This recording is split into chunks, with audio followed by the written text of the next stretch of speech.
Tetika sagoavam-betelo ambin'ny folo isa no tapaka fa ho tanterahana hampandrosoana ny faritra Atsimonosy. Roa alady ny sokafan'ny fiangonana eto amin'ny Nosy, voahaja ny fepetra-ara-pahasalamana rehetra isaky ny fiangonana. Tsy mitovy hevitra amin'ny fanaovam-bakisiny adiana amin'ny coronavirus ny G7, fa kosa samy mivonona iady amin'ny fiovaovan'ny toetrandro sy hanatsahatra ny krizy ara-pahasalamana. Santiona mbaovao iarahanao amin'ny Irène Ravololo Armanga ireo.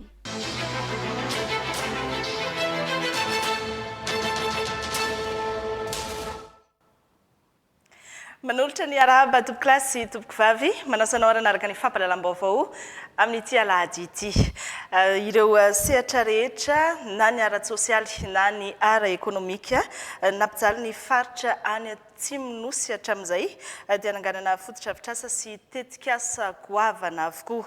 Nivoatra io tamin'ny famaranana ny fikaonan-doha lehibe natao tany Taolaniaro tao anatin'ny 2 andro. Tetikasa sy fototra-avitrasa voavolavola sy voafaritra taorian'ny fifampiainona sy ny ady hevitra nataon'ireo samy malagasy voakasika rehetra notarian'ny filoha malagasy. Ndeha hoarahintsika ary iarahana miaino sy manaraka inona avy ireo tetikasa ho an'ny faritra Atsimonosy ireo.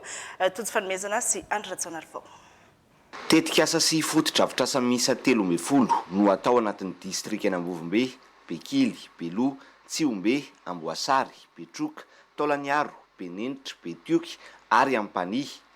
Ny voalohany amin'izany dia ny momba ny famahan'ny olana tsy fampindrano. Volan'ny fitonam-panjakana malagasy madiodio no anaovana ny pipeline lehibe goavana miala ao Efao hatrany Ambovombe. Miala eo Efao zany, mandalo a Karameny, mandalo eo a Ranopiso, mandalo eo a Andranobory, Tanandava, mandalo eo Ambosary, mandalo eo Sapona ary tsy maintsy tonga hatrany Ambovombe ny rano. Ho amafisina ihany koa ny pipeline ao Mandrare Sampona, anomboka amin'ny volana Janoary ny fanatanterahana izany, toy izany ihany koa ny pipeline ao Ampotaka hatrany Tsiombe. Ankoatr'ireo, nanolotra fanomezana manokana amin'ny anaran'ny Fondation Rajoelina na ny fianakaviany ihany koa ny filoha mbola mahakasika izay rano izay hatrany. Ametraka ny usine en sachage d'eau zay ho an'ny olona 60 000 personnes par jour omena rano sotro madio amina distrikta maromaro. Tetikasa faharoa ny fanamboaran-dalana. Ireo lalana nampitaraina ny mponina tao anatin'ny taona maro ary mbola no amafisin'ireo rehetra nandray fitenenana tao anatin'ity fikaonan-doha ity no atomboka avy hatrany ny fanaovana azy. Eo ny lalam-pirenena faha-13, ny lalam-pirenena RN12A ary ny lalam-pirenena faha-10. Raha ataontsika ny totalim-bola amin'ireo famatsim-bola ireo zany dia eritreretinareo fa tao anatin'ny 2 taona sy tapany 470 millions de dollars ny anaovana lalana goudronné aty atsimo. Mbola tsy nisy mihitsy zavatra ohatran'izany natao hatramin'izay. Fanaovana ezaka manokana ihany koa ny herinaratra. Ny distrika rehetra aty atsimo dia ametrahana parc solaire avokoa. Parc solaire goavana no apetraka Bekily, Ambovombe, Beloa, Tsiombe, Ambosary, Taolaniaro, Betioky, Ampani, Benenitra ary ataontsika eo anatin'ny latsaky ny herintaona ny ametrahana an'izany. Anisan'ny fototra-avitrasa apetraka eto ihany koa ny CRNM na ny centre de réhabilitation nutritionnelle et médicale. Ao anatin'io zany dia misy ny dokotera ijanona eo, isy ny fizarana sakafo, isy ny fitsabonan'ny olona ao. Zany ny zavatra ataontsika tobo fanarenana ara-tsakafo sy fitsabona maharitra. Ho an'ny fahasalamana, isy ny scanner ho apetraka amin'ireto faritra ireto, ho atsangala ihany koa ny hôpitaly manara-penitra. Ny Ambovombe moa dia efa mandeha ihany koa zany fanaovana hôpitaly manara-penitra izany. Efa mandeha ny asa fananganana ny usine Nutri7.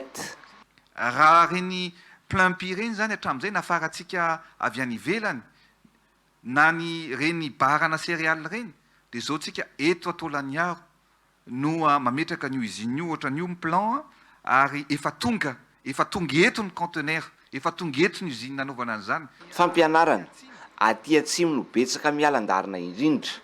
Ny 520 isanjaton'ireo mpianatra no voatery mijanona amin'ny fianarany noho ny antony maro ka ny lehibe indrindra amin'izany dia ny fahasahiranany ray aman-dreniny fa olana azo ampiarina avy hatrany ihany koa no natolotry ny fitondram-panjakana. Izay koly tokony ho atao zay tratratsika rehetra dia ho amboarina any amin'ny districta mepaika any amin'ny commune rehetra zay tokony hanamboarana sekoly zay tokony hanaovana recrutement dia ho anaovantsika mba ampiana ny tany olona zay mitsokan-daharana ary ampiakatra ihany koa ny tany olona miditra an-tsekoly. Resaka foto-dravitra sa ho an'ny tanora izay ihany fa eo amin'ny tontolon'ny fanatanjahan-tena efa mandeha ny fananganana ny gymnase ao Taolagnaro, hanomboka ihany koa ny fanaovana ny terrain synthétique ho an'ireo distrika rehetra. Omena terrain synthétique ny Ambosary, Betroka, Bekily, Tsiombe, Belo, Ampany, Benenitra, Betioky, zany hoe ny district rehetrarehetra ty atsimo dia anovantsika an'izany terrain synthétique. Ho an'ny tsy fandriam-pahalemana toy ireo distrika sy faritra izay efa nisitraka izany, azo base opérationnel avancé ihany koa iandrosy anosy.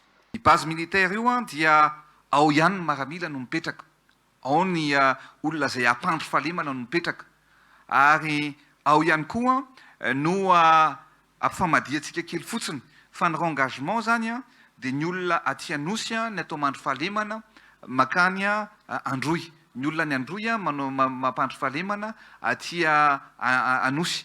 Mba hamongorana tanteraka ny asan-dahalo dia misy ny angidy iray vaovao hovidin'ny fitondram-panjakana ary apetraka hiasa aty atsimon'ny nosy mihitsy.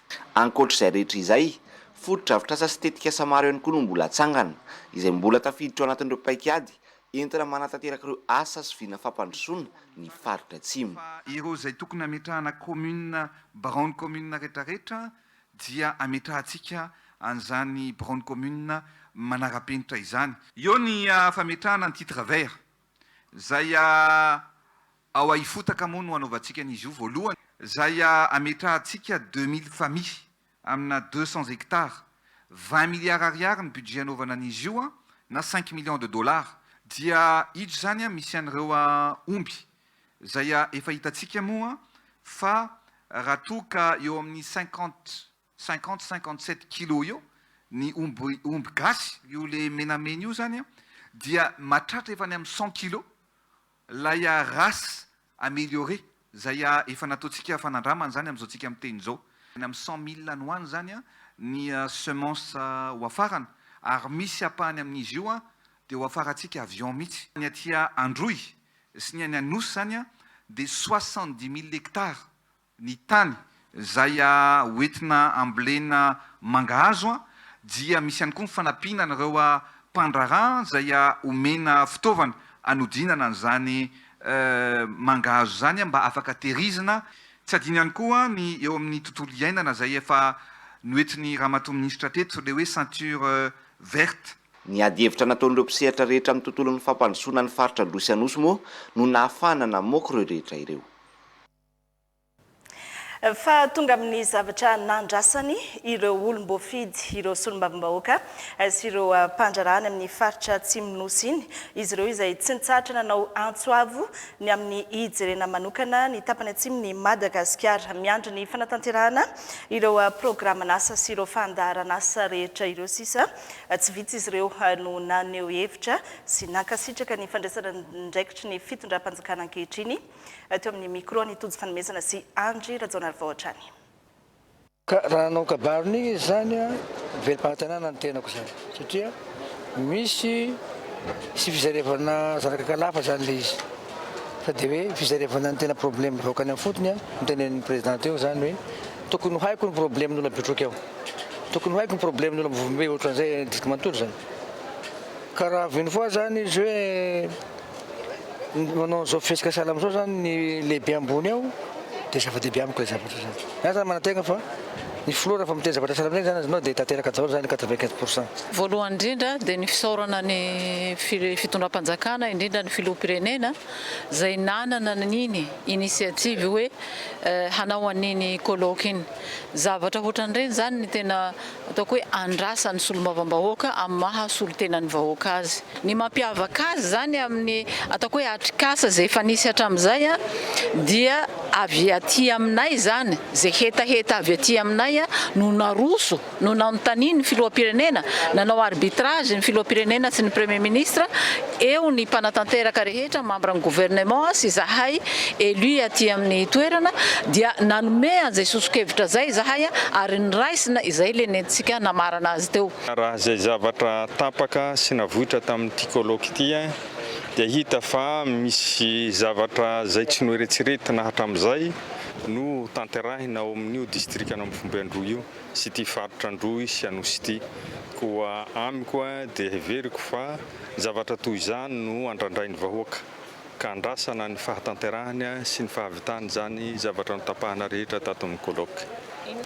Mahafaly tokoa raha ny tenako manokana mahasolombavambahoaka zay satria ny hetaheta ny vahoaka mihitsy no nipoitra tao anatin'izay fandaharana natao taty tanatin'izay 2 andro izay tsy ho tamboisaina ny karazana hoe tombontsoa azo amin'ny fifandraisana amin'ny vokatsoa azo amin'io seranam-piaramanidina io zany hoe isokatra zay ampany manomboka zao isokatra amin'ny Madagasikara eny isokatra ihany koa amin'ny olona zay mpisehatra ao anatin'izany arena kibon'tany zany akoatran'ireo sehampiariana hafa ho anay dia mitondra tombosoa lehibe ho an'ny faritra izao ary tsy lavitra satria enim-bolana 12 volana 18 volana no fanamby ny filoham-pirenena hahavitana an'ireo asa reo tsy ela zany riavana fa ray taona enim-bolana raha ny RN 13 sy ny RN 12 dia nilaza ny filoham-pirenena fa amin'ny oktobra raha oktobra zany efa bolana zany andrinay zany satria efa ela be ny andrasanay io andrinay zay efa bolana. Tantara mipetraka ho an'ny faritra Atsimo-Nosy araka izany iny colloque régional ampandrosoana ny any amin'ny tapany atsimo iny fa hivadika lafim-baovao hafa isika nalaina avokoa ny hevitrireo tangalamena ireo mpitrandraka sy ireo mpividy vato ary ny tompona carrière any amin'ny toeram-pitrandrahana Beril any Andilana Varatra any Amparafaravola ny ravina araka izany ny 10 ny lamina ihany koa ny olana tany toerana nandamina izany ny ministra ny arena kibontany araka ny vaovao taterin'ny televiziona malagasy any Amparafaravola. Marina tao amin'ny toeram-pitrandrahana Beril tao amin'ny commune ambanivohitra Andilana Varatra district na Amparafaravola ny ministra ny arena ny kibontany sy ny loharanon-karena stratégique ny asabotsy fa 12 ny volana jona teo nisy ny fankakevitra tamin'ireo tangalamena tamin'ireo tompotany izay misy ny toeram-pitrandrahana teo ihany koa ireo mpitrandraka ary ireo mpividy vato nisy ny fiainona ny hevitry ny tsiraray teto hitadiava mba olana amin'ity toeram-pitrandrahana Beril ity na dia fatatsika ara fa tsy ara-dalàna ny asa fitrandrahana nataony vahoaka teto amin'ny karera Andilana Noro rariny raha mitrandraka azy ireo trandraka izy ireo ary dia ampiana ny ahafahany miditra ao anatin'ny sehatry ny ara-dalàna izay ny antony fidinana fotony sy ny fampiresahana tamin'izy ireo ka nahafahana nahita ny lamina ara-teknika ara-piarahamonina ara-pandriam-pahalemana mba irindra sy isy ireo tompona andraikitra isatsokajina ny amin'izany fitrandrahana ny karera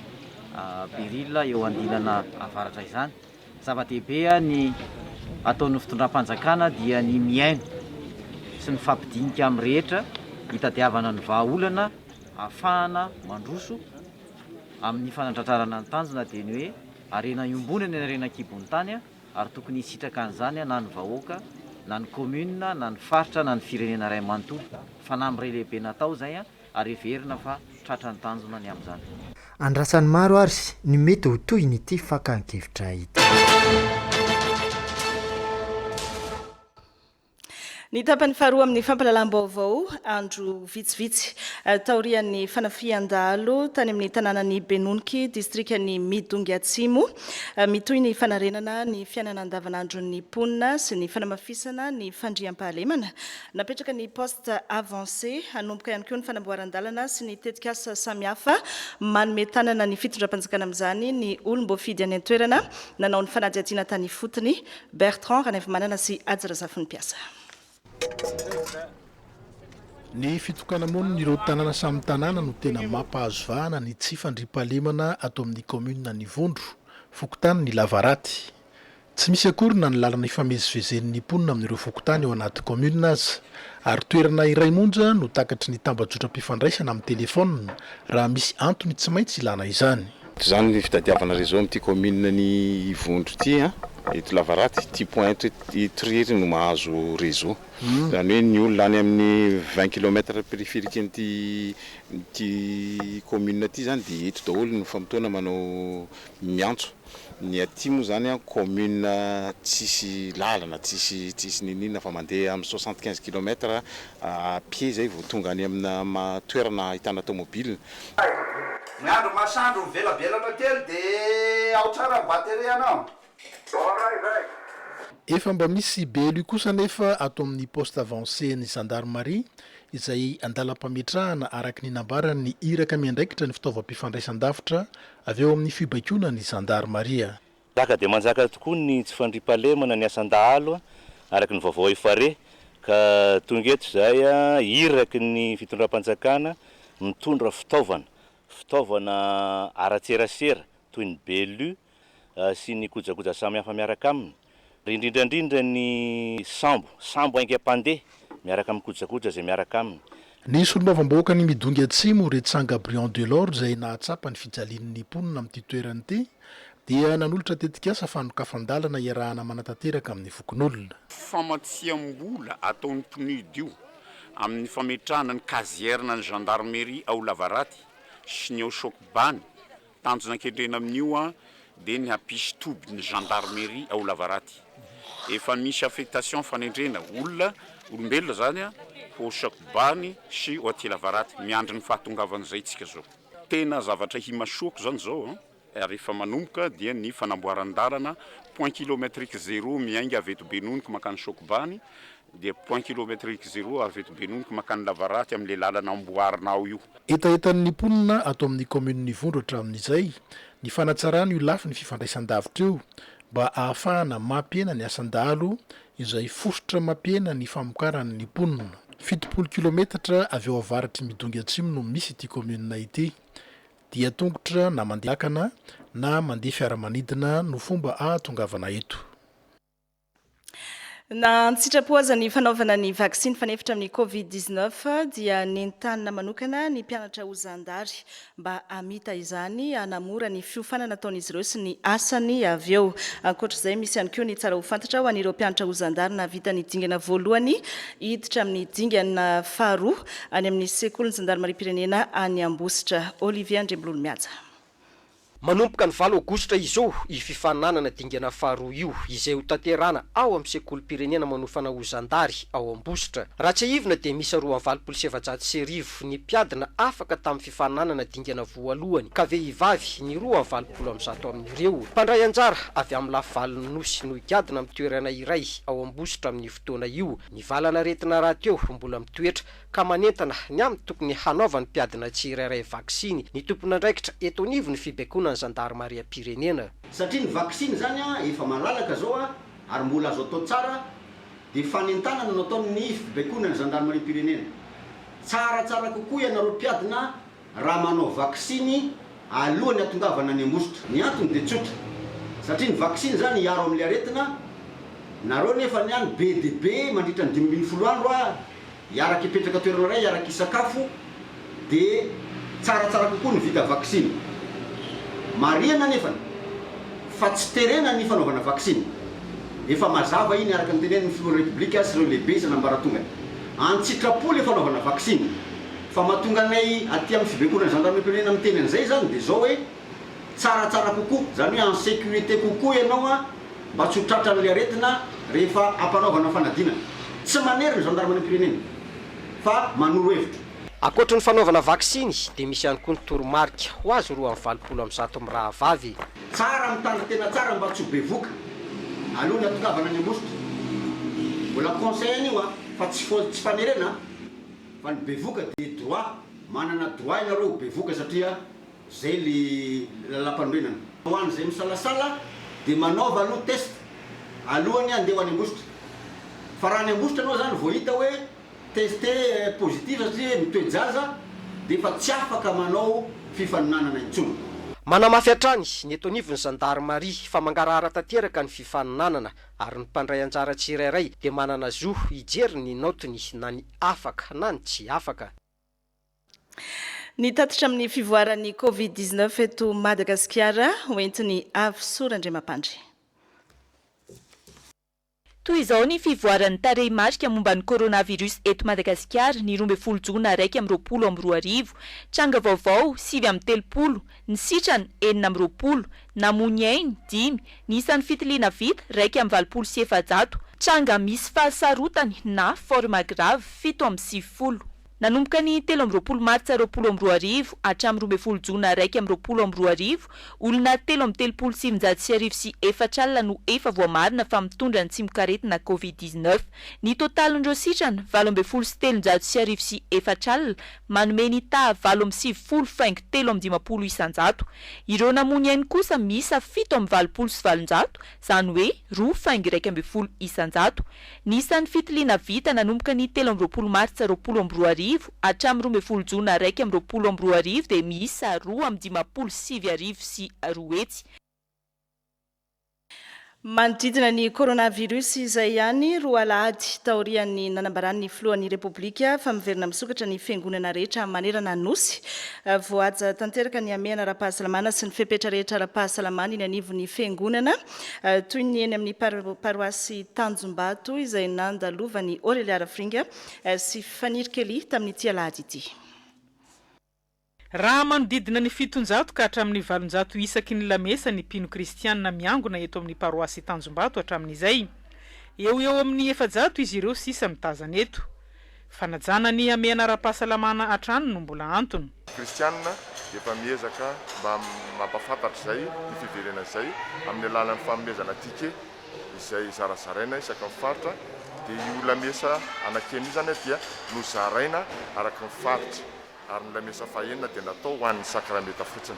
Araka ny fandaminana atao amin'ny fiangonana zany dia mizahany an-tany zany ilay filohan'ny faritra, filohana PV zay mahazo anjara lamesa ohatra ny 2 andro zao dia mba mifandimby kely isa-tokantrano zany, mba mifampanaraka isa-tokantrano zany, fa ny ezahany fanentanana andavanandro manomboka talata jusky ny sabotsy misy lamesa foana andavanandro dia zay mba mahazo lamesa andavanandro zany mba miezaka hoe mba anjaran'ny hafa ndray ny sabotsy alahady zany. Ankoatra ny fanajana ny elanelana 2 metatra isaky ny seza, efa misy koa ny mpiandraikitra manokana ny fandarahana gel. Dia ezahana koa manisy gel isaka ny fotoam-pivavahana, manisy gel ny fidirana, dia alohana indray ny communion koa manisy gel. Dia ny elanelana mipetraka ihany ny elanelana 2 metatra isaka ny elana dia ezahana koa nisaka ny asabotsy manao fanadiovana fo be mandraraka ranom-panafody anaty fiangonana. Mba ho fanomezana fahafampo ireo mpino kristianina dia nampitomboina ho 5 ny lamesa izay natomboka ny asabotsy amin'ny 5 ora sasany ariva. Ampiakarina ho 9 izany manomboka amin'ny herinandro avy io araka ny fanazavany tompona andraikitra hatrany. Famatsiam-pitaovana mitentina 710 tapitrisa ariary ho ampiasaina amin'ny tetikasa maefa miaraka no natolotry ny USAID ho an'ny Ministeran'ny Fahasalamam-bahoaka. Tetikasa izay miasa amina faritra maromaro eto amin'ny nosy ary mbola ezahana hitarina hatramin'izao. Vola Rafarasosy Totson François no hitondra ny andindiny baovao. Fitaovana 4x4 Land Cruiser miisa 4, moto Yamaha 420 sy fitaovana informatika maromaro ary kojakoja fampiasa amin'ny birao samihafa no natolotry ny USAID ho an'ny Ministeran'ny Fahasalamam-bahoaka tamin'ny alalan'ny tetikasa maefa miaraka. Fantatra teto fa tapitra ny 5 taona fitaom-piasana voafetra ho an'ity tetikasa ity teto Madagasikara, fitaovam-piasana nandritra izany reto natolony reto mba ahafahana manohy ny asa. Tapitra io tetikasa io dia nafindra amin'ny Ministeran'ny Fahasalamam-bahoaka ny fitaovana toy ny fiara, ny moto, ny fitaovana informatika mba ahafahan'ny ministera manohy izay asa efa natao tamin'ny lafiny santé communautaire io amin'ireo faritra izay iasana. Minoana zany fa anampin'ny ministera mba ahafahana manatratra an'ireo tanjona izay napetraka ho fanatsarana ny fahasalamam-bahoaka ireto fitaovana izay nomeny ny vahoaka Amerikanina tamin'ny alalan'ny USAID. Mpanentana ara-pahasalamana miisa ray alina no niaran'ny salata amin'ny mahefa miaraka. Ny tetikasa no tapitra, mitoy hatrany kosa ny andraikitra no sahan'izy ireo. Reto fitaovana reto dia anampin'ny ministèran'ny fahasalamam-bahoaka amin'ilay ady atao ny fotony na ilay santé communautaire rehefantsika teo fa ireo sehatrasa rehetra iandraiketa ministèran'ny fahasalamana dia idirany reto fitaovana fanampiana reto daholo.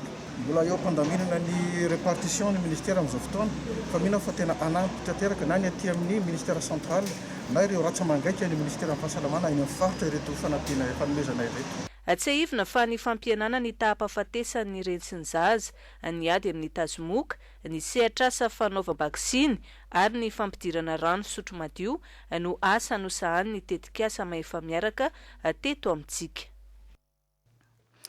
Mbola amin'ny pejiny fahasalamana ihany hananganana sekoly hanofana mpitsabo ho mpandidy ao amin'ny faritra Sofia. Olana matetika miseho any amin'ny toerana ambanivohitra ny tsy fisiana mpitsabo mpandidy amin'ny tobim-pahasalamana. Ny andindiny vaovao entiny Anisha Ramiarimbelo. Olana ho an'ny tobim-pahasalamana ambanivohitra matetika ny tsy fampian'ny mpitsabo manokana na laintsoina hoe docteur spécialiste ho famana io olana io dia ho ajoro amin'ny distrikany Mandritsara faritra Sofia amin'ny hôpitaly vaovao Mafaly ny sekoly manofana ho mpitsabo mpandidy aka ireo mpianatra mpitsabo vao navita fianarana no manatombo amin'izany. Izay fiara-miasa amin'ny mpiara-miombonantoka teratany vahiny. Nisy moa ny fiaonan'izy ireo tamin'ny tompony andraikitra anatin'ny faritra Sofia amin'ny fanatanterana ny fananganana izay sekoly izay. Efa 5 isan'izany asa fanamboara any trano fandidiana io efa vita. Tsy aiza fa isokatra atantsika amin'Andriamanitra amin'ny taona ho avy ao Mandritsara amin'ny alalan'ny taxe zay panafrikana izy io sehatra midadasika afahana manofana ny olona ho chirurgien spécialiste. Izao ezaka lehibe izao dia tafiditra anatin'ny politika ministèran'ny fahasalamana dia ny fahasalamana manakaiky ny vahoaka. Ary anakatonantsika ny pejin'ny fahasalamana anatin'ny tetikasa 3P nasy mpanavaozana ny fototra-avitrasa ny CSP2 sy ny CSP1 any amin'ny distrika commune Masindray. Keita Revila. Saika olana irasan'ireo komina ambanivohitra ny tsy farisian'ny mponina mamonjy toeram-pitsaboana indrindra rehefa hiteraka isan'izany ny ato amin'ny komina Masindray dia aloha vokatry ny fanentanana nefa dia manomboka resy lahatra ireo marary. Nefa amin'izao fotoana izao zany dia rehefa mandeha ny fanentanana maro isan-karazany zany eo anivon'ny fiarahamonina dia efa miakatra ihany. Raha ny eto aminay zany zao dia eo amin'ny 5 isan-kerinandro zany ny mpiteraka tongeto zany amin'ny ankapobeny fa indraindray zany mihoatran'izay zany izy fa amin'ny ankapobeny zany dia ny olona aloha efa lina amin'ilay fiterahana aty fa ny olana ho an'ny olona kosa zany dia eo amin'ny resaka etomanana aty moa zany maimai-poana ny fiterahana ankoatra ny fanafody fa le fiarahamonina any atoerana mihitsy zany no problème any raha vao miala ny trano zany dia le fananana any trano ilozana sy nanana dia eo koa zany no anisany hoe manahirana ny olona. Miisa 7 sy 1 alina raha ny mponina ato amin'ny komina Masindray. Raha nantsasaka ireo dia efa manomboka resy lahatra amin'ny fanatonana tobim-pahasalamana. Io antony io no nanaovana lahara-pahamehana ny fitsaboana izay novatsiana fampitaovana tamin'ny alalan'ny fiara-miasa ny komina amin'ny tsy miankina sy ny fikambanana taratra. Dia io zany tena namahaolana anay satria ny fitaovana moa zany hoe fitaovana izay dia mety ho simba ihany dia izao zany zao efa mba nisy ny fanampin'izy ireo zany dia mba vaovao zany ny fitaovana ampiasaina dia amparisika an'ireo mpiteraka ihany koa zany izay zavatra izay zany. Ny zany tanàna zany tokony samy manana daholo rano fisotro madio, tokony samy manana sekoly ahafahany ankizy mianatra ary tokony samy manana toeram-pitsaboana raha misedra tsy fahasalamana mponina. Ary ny anay tsy hoe alavitra be ty CSP2 ty ana ty alavitra be zany tontolo amin'ny mahalavitra azy ny tena itokavanay sy fanampianay azy satria ny olona ty mila na sy fanampiana izay mila tsaboana. Sinjana tamin'ny fampitaovana ny CSP2 ny fiara-miasa fantoy tamin'ny fanatsarana ny EPP sy ny fampitaovana ary ny fanomezana herinaratra ny CSP1 eto amin'ny Fokotany amin'ny Napanga. Lafy ny fanabeazana maro ny mpianatra mitsokan-darana amin'ny sekolim-panjakana sasantsasany any amin'ny Sisco Anjozorobe noho ny tsy fahazakana ny karamany mpampianatra FRAM. Ny amin'ny fototra dia manana mpiara-miombonantoka vitsivitsy izy ireo, anisan'izany ny Fondation Tanimeva izay nanolotra efitrano sekoly ho an'ny EPP Soavinarivo Ambintsoa Andriamaservelo. Sekoly tokana sakaizan'ny tontolo iainana aty Anjozorobe ny eto amin'ny EPP Soavinarivo Mangamila. Manana tanikazo 7 hektara ka zanakazo 500 fototra isan-taona no tanjona. Izy zany dia natao hoe fampitaovana ho an'ny école ho an'ny sekoly. Dia rehefa ratra izay lehibe dia misy azo anaovana fanaka. Mena pompondrano ny sekoly miaraka amin'ny trano fidiovana no avaosana ny lokon'ny trano sekoly teo aloha ary ny lehibe indrindra dia ny fahazoana trano vaovao miefitra roa miaraka amin'ny fitaovana. Famatsimbola ny Fondation Tanimeva. Maromaro ireo foto-drafitrasa izay mitsangana amin'izao fotoana izao. Dia ankehitriny izao eto amin'ity EPP Soavinarivo ity dia misy ny fiarah-miasa amin'ny Fondation Tanimeva. Tsy ireo ihany fa misy koa ireo ONG hafa izay miara-miasa Sisco Anjozorobe. Eo ihany koa ireo avy amin'ny fitondram-panjakana dia ny fanaovana ny EPP manara-penitra. Ambaran'ny chef Sisco ny Anjozorobe fa 409 ny mpampianatra FRAM amin'ny sekolim-panjakana efa-jato eo. Vesatry ny ray aman-dren'ny mpianatra izany. Vesatra eo amin'ny ray aman-dren'ny mpianatra ny fisian'izy ireny ka lasa miteraka fiemorana amin'ny fampidirana ny zaza an-tsekoly. Tany amin'ny faritra avaratra zao zahay any am-Piandohany dia misy 200 ireo mpianatra manao inscription mianatra. Fa rehefa tonga ny vanim-potoana izay andohavana ny karaman'ireny mpampianatra FRAM ireny dia lasa mena tonga taty amin'ny 300 700 sisan'ny ankizy mianatra vokatra izany adidy ngezabe zany. Tsy ny eto amin'ny commune Mangamila ihany fa nahazo foto-drafitrasa tamin'ny Fondation Tanimeva koa ny CG Andelana Toby. Fa manoloana ny disadisa amin'ny ady tany izay nazovana tato ato dia manokatra fanadihadiana ara-parlementaire ny anivo ny antenimieram-pirenena izay tarihan'ny filohan'ny Vomera misahana ny fananantany. Anisan'izany ny resaka ady tany eny Antanandrano. Babi Stéphane no hitondra ny Antsipriam-baovao. Tonga nampiato ny asa fanorenana tamboho eto amin'ny tany misy fanolanana ara-pitsarana eto Antanandrano ny filohan'ny Vomera misahana ny fananantany eo anivon'ny ny antenimieram-pirenena na Ivravolodinina nambarany fa hisy ny enquête parlementaire momba ny raharaha ka ato aloha ny asa. Ny procédure andy enquête parlementaire topokoa dia misy député anankivalo rakely indrindra miaraka amin'olona ray manao résolution natolo-be-kevitra. Dia io aterinao filohan'ny antenimieram-pirenena dia mandeha eo amin'ny boamaritra dia eo amin'ny conférence de président dia laniny fivorimbe. Rehefa lany io dia atsangana amin'izay le Vomera fidy filoha. Rehefa lany ny filoha dia misy ny groupe parlementaire rehetra ao anatiny dia mandeha ny fanadihadiana. Rehefa miato ny asa dia miangava ianareo vahoaka tsy kitikitika zavatr'olona. Taorian'ny fifampidiniana tamin'ireo mpiasa sy ny solitena ny mpitandro ny filaminana dia ety an-toerana dia niala ireo olona ny vorivory ary nampiato ny asa fanorenana ireo mpiasa.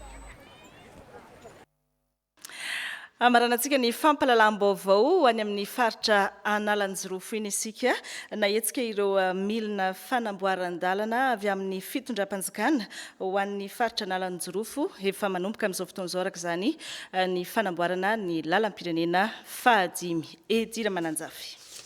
Mba hialagna amin'ny fanimban'ny fiara sy tsy ampatarasika ny dia manomboka avy ao na mahoaka commune Mahambo makaty Afiniri Vesta izay ahitana faratsian-dalana amin'ny lalam-pirenena fahadimy ka ezaka ataon'ny fanjakana sy ny governoran'ny fatra ny fanampenan'ireo lavadavaka indrindra ny lavaka sasany mba tsy hitatra ny faratsiny ireo fitaovana milina vaventy avy amin'ny fitoram-panjakana no nahetsika amin'ny faramboarana azy. PK 72 amin'ny lalana makany Fenirivatsinanana portion ty zany les portions tena ratsy indrindra zany mampikakaiky ny maro ataontsika hoe efatra taona telo taona teo zany no nanomboka naratsy ny lalana zany fa araky ny baiko moa zany izay napetraky ny filoha-pirenena indrindra fa ho tohin'ireo fanomezana ny fitaovana izay afahana manatsara ny lalana tsy tazapotsiny an'izay faratsiana misy iainana zay zany a ny faritra analanjorofo indrindra fa amin'ity a lalam-pirenena fa 10 ity izay ataontsika hoe fa mampikaikaika ny mpandeha mampikaikaika ny mpamily fiara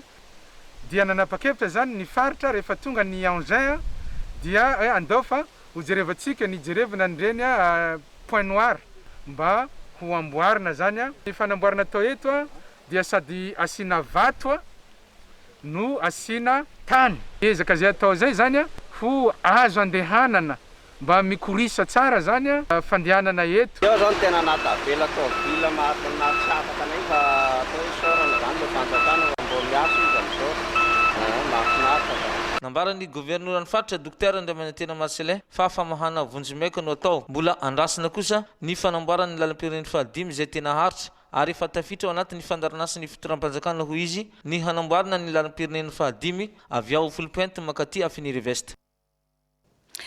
Manapetra ny fotoana tapitra ny fampalalam-baovao aza dinoana nefa fa rehefa avy ao amin'ny valora alina ny fotoanantsika amin'ny filohan'ny Repoblika iresahan'ireo fepetra vaovao ara-pahasalamana sy ny mikasika ny fiainam-pirenena manodidina ny coronavirus ao anatin'izao ameana ara-pahasalamana izao rehefa avy eo amin'ny valora alina izany ny fepetra rehetra ho an'ny 10 andro manaraka indray mametraka ny valoma mandra-piona mirary soa ary toklasy tompoko vavy.